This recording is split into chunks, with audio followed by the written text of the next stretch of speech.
That was a show. She put on a flat-out show versus Angel Reese in the Chicago Sky. Boy, did they ruin Angel Reese's homecoming. Kiki took this game personal. She had a good game, 22 points, 13 rebounds, but she shot terribly. She got bailed out so many times. Angel Reese just got cooked on live television, and not even her double-double could hide the smoke. The Washington Mystics didn't just beat the Chicago Sky, they embarrassed them. The final score? 103-86. And the worst part? Angel Reese was on the floor for 28 of those painful minutes. While the scoreboard exploded in the Mystics' favor, the supposed star of Chicago was left chasing rookies, missing layups, and watching the paint turn into an all-you-can-score buffet. Angel, are you sure you and Camila are better than Sonia Citron and Kiki? The last I checked, the Washington Mystics had 2 rookies that made the All-Star team.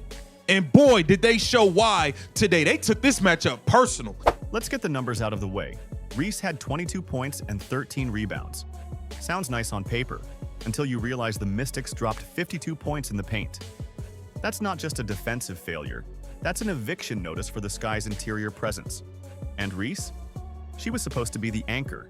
Instead, she was the hole in the ship. Let's get right into it. She played yesterday, 6 for 16, shot 35%, 22 points, 13 rebounds, got to the free throw line multiple times, 11 free throws for Angel Reese, but the bloopies were blooping, and oh boy, here we go. All right, we go, right, easy open layup, and a stoink right off the bottom of the backboard, and we're just asking for a foul. And here's where the story takes a turn for the humiliating. Enter Shakira Austin. First quarter, clear ISO play, straight to the rack.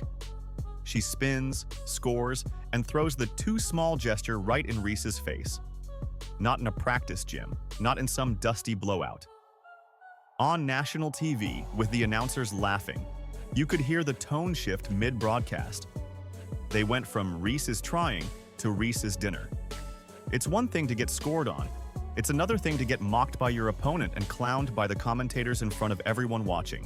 Listen to this. We have the commentators that are actually laughing at this. To be able to attack and finish inside, and Washington has done that incredibly well so far. Reese missed the first one, still with it, blocked. Give this one to... We have commentators laughing at this. Washington has done that incredibly well so far. Reese missed the first one, still with it, blocked. They realized that they were laughing and then quickly stopped themselves like, oh, I can't laugh. I'm live right now. I can't laugh. I'm live right now. Let me, let me get real serious real quick. Angel, come on, man. That was the moment the mask came off. Not the face mask. Reese still wears that. The mask of I'm a rising star got torn apart by players who didn't even make her draft class. But what happened next buried the Sky deeper than their record ever could. 2 Mystics rookies, Sonia Citron and Kiki Iriafen, didn't just show up, they made WNBA history, the first rookie duo in Mystics. Franchise history to both drop 20-plus in the same game. Citron had 28, Iriafen had 22 and 10. Together, they made Reese and her veteran teammates look like JV. These weren't garbage time buckets either. They were surgical. From the first quarter to the buzzer, Washington's young stars controlled the game like seasoned vets. And Reese? She had 5 fouls, shot 6 of 16, and turned the paint into a free lane for the Mystics to dance through. So while the stat sheet tells you Reese had another double-double, the film tells a different story. A story of rookies running wild, taunts being delivered, and Angel Reese getting dragged into the most embarrassing night of her pro career. What made this even worse? Angel Reese said this team had the best young core in the league. Let that sink in. Just days before getting stomped by the Mystics, Reese proudly claimed that the Chicago Sky had the top young core in the WNBA. We took it personal earlier on in the league, me and Bill, earlier on in the season where people didn't think we were the best young core in the league, and we stood on that. We standing on that. A team led by 2 rookies, 103-86. And it's one thing to lose games. Bro, y'all are not even close. Look, there's no more conversation about if the Chicago Sky had the best young core in the league. And it never was a conversation. We all know that was never a real conversation, right? We know that. Not the Indiana Fever with Caitlin Clark and Aaliyah Boston. Not the Las Vegas Aces with proven stars. Nope. According to Reese, she and her squad were the future. Then came the Washington game, and that illusion got blown apart. Reese's best young core got torched by two actual rookies, both of whom had more control, more poise, and more impact than anyone on Chicago's roster. Let's be brutally honest, this game wasn't just a loss, it was a reality check. Coach Tyler Marsh didn't sugarcoat anything after the game. You know, they got hot in our zone a couple times, but, you know, it's a team that thrives on the paint, and we didn't do a great job protecting the paint today, and that was the difference in the game. He pointed directly at the defense and called out their complete inability to protect the paint. That's coach speak for, Reese, what are you doing under the basket? Because when your opponent drops 52 points in the paint, that's not bad luck, that's bad defense. You're not protecting the rim, you're holding the door open and handing them a towel on the way to the hoop. Reese picked up 5 fouls, shot just 6 of 16, and despite her 22 points, looked completely lost against players she should have been dominating. And don't even start with the 10 of 11 from the free throw line. That only padded her numbers. It didn't change the fact that Chicago got cooked while she stood there watching. Now here's where things officially move from funny to pathetic.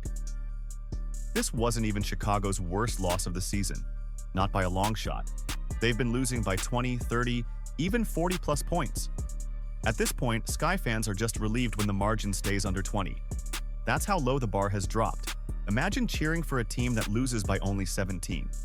So Angel Bricklayer Reese smacks one of the Mystics players in the face during the game, being the dirty player that she is, and then she forces her coach to challenge the call to try to get it overturned.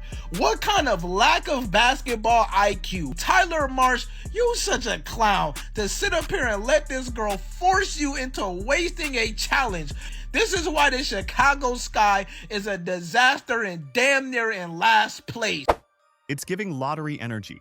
Even the offense, which somehow scored 86 points, 9 above their season average, wasn't the problem. It was the defense again, the one thing Reese is supposed to specialize in. And when rookies like Citron are hitting career highs right in your face, that's not a coincidence, that's exposure. The same Angel Reese who brags about being the face of the new generation just got outplayed, outscored, and out-hustled by rookies who didn't need drama or double-doubles to make a statement. They just played better basketball. And if the live TV clowning wasn't enough, Candace Parker brought the hammer. Candace Parker here. I'm gonna do a tier ranking of WNBA players. Angel Reese, I put her right at that C level. I think in terms of being above, you have to be able to have the ability to carry a team, be a 1 or 2 option. All of you all that are gonna go home and write a biography on how wrong this is, you guys can kick rocks. Just when Angel Reese thought things couldn't get worse, Candace Parker dropped a tier list on her podcast. And guess where she put Reese? C tier. Not B, not borderline A. C, that's the basketball version of, you're not bad, but nobody's building around you. And it wasn't personal. The Chicago Sky may be the dumbest franchise in all sports, including NBA, NFL, MLB, NHL, MLS, even Pickleball League. The dumbest sports team ever. I think Angel Reese is a freaking role player. She'd be a great with a Las Vegas Aces or a Phoenix Mercury or even a New York Liberty. I think she could fit there because she could add rebounding to their team. But as a primary scorer, that's idiotic. But Chicago Sky, that's the cards you dealt with, which is yourself, which is stupid. Parker was crystal clear. She praised Reese's rebounding, noted her energy, but said flat out, she's not a player you build a championship team around. Reese isn't a top option. She's not carrying a squad. And when Parker listed elite players like Asia Wilson, Nafisa Collier, and Caitlin Clark ahead of her, it wasn't hate, it was honesty. But instead of leveling up her game, Reese ran straight to Twitter. And well-liked among her peers, comes in, breaks my records, gets promotion, brand deals I couldn't get, and then has the audacity to steal my vet. I'd be bitter. Uh-oh, Angel Reese reposted that. And then Angel Reese puts out her own tweet. Clout is one hell of a drug. Like, it really gets to a point. Oh, shots fired. Shots fired. What was her response to a 3-time champion offering real analysis? A cryptic tweet. Clout is one hell of a drug. No breakdown of her game, no accountability. Just a passive-aggressive shot at someone who actually earned her place in WNBA history. And then she reposted a fan message basically accusing Caitlin Clark of stealing her shine, her records, and even her vet. At this point, it's not competition, it's a one-sided beef. Reese is throwing shade while the players she targets are too busy winning. Let's be real. Calling Candace Parker a clout chaser is like saying LeBron James needs Twitter drama to stay relevant. What do you guys call this? Right? Angel Reese's first episode spills the tea on Caitlin Clark. Oh, we gotta use somebody for clout, huh? Angel Reese releasing her shoes, Shaquille O'Neal, once she plays Caitlin Clark. Oh, gotta be some type of clout, huh? Angel Reese national championship game. It's ridiculous. Parker has rings, MVPs. She's universally respected. Reese, on the other hand, just got smoked by a rookie and then had to watch Parker rank her under Cameron Brink, another rookie. And that right there shows you exactly where Reese's priorities are. Because while her team is falling apart, and her own play is failing to lift anyone around her, she's picking fights online and creating unnecessary drama with WNBA legends. That's not how leaders act. That's not how stars behave. That's what people do when they care more about optics than output. Like, it is what it is. People are allowed to have basketball takes, even if they're a bit out there. Even if they're a bit out there, people are allowed to have basketball takes. The problem is Candace Parker is she's very much been talking about how the WNBA needs to stop being coddled, and, you know, you're allowed to criticize players as long as you keep it basketball, as long as you're talking about the sport. You should be allowed to criticize players. It shouldn't all be positive. And yeah, people aren't happy because Candace Parker is not proclaiming Angel Reese to be the best player in the world. And by the way, Angel Reese was... Compare that to Caitlin Clark, who took a cheap shot to the face earlier this season and didn't say a word. She didn't start a feud. She kept hooping. That's the difference between someone who wants smoke and someone who brings fire. And when Candace Parker gave Reese the chance to prove herself, saying she has potential but needs to grow, what did Reese do? She clapped back like Parker was her rival, not her blueprint. This is the part where we separate the stars from the stat sheets. Angel Reese might be the double-double queen, but the Chicago Sky are a disaster. The team is 7th to 19th, second to last in the league, and they just gave up 103 points to a team led by 2 rookies. Meanwhile, Reese keeps stacking meaningless numbers while her team keeps losing. At this point, her stat line is more padded than a college resume. And here's the kicker. Those numbers don't translate into wins. They don't make her teammates better. They don't fix the defense. They just give her another excuse to post a highlight while the Sky get dragged up and down the court. Meanwhile, Caitlin Clark is out here flipping franchises like pancakes. When Clark stepped into the Indiana Fever, the team was a joke. But with her on the court, they're organized. They're dangerous. And her presence has made players like Lexi Hull, Kelsey Mitchell, and even Aaliyah Boston elevate their game. Clark didn't need to start fights on social media. She didn't need to throw shade at legends. She just played better basketball. That's what real stars do. They lead without needing a mic in their hand or a cryptic tweet on standby.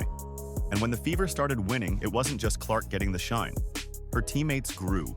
Her coaches praised her work ethic. And her brand skyrocketed because of how she performed, not how many Twitter reposts she could fire off in a week. This is why Angel Reese is getting exposed and Caitlin Clark is getting endorsed. It's not about personality. It's not about popularity. It's about production. And when the lights are on, Clark delivers results, while Reese delivers excuses. Even Aaliyah Boston, co-hosting the podcast with Candace Parker, shows the kind of leadership Reese lacks. Well, calling you a hater because you put her in your tier C rankings. What's your response to that? We have to come to a place in women's basketball where we can critique without being a hater. From my point of view, from my opinion, this was the ranking. And so I ask again, are you taking Angel above Paige? Are you taking Angel above Arike? Are you taking Angel above Sabrina or Kelsey or Caitlin or Asia or Nafisa or Brianna? No. She doesn't need viral moments. She's building a team foundation, brick by brick, and that's why this season's been a wake-up call. Teams don't want players who just chase headlines. They want winners. They want players who make everyone better. And when you watch the Sky, you don't see growth, you see drama, you see missed layups, you see taunts backfiring on national TV. So while Angel Reese keeps putting up double-doubles and losses, real WNBA stars are building legacies. The stats will fade, the tweets will disappear, but the wins, the culture, that sticks. If you're enjoying this type of honest, no-fluff breakdown and want to keep following the real stories behind the drama, tap that subscribe button and support the channel, because we've got plenty more to break down. Thank you.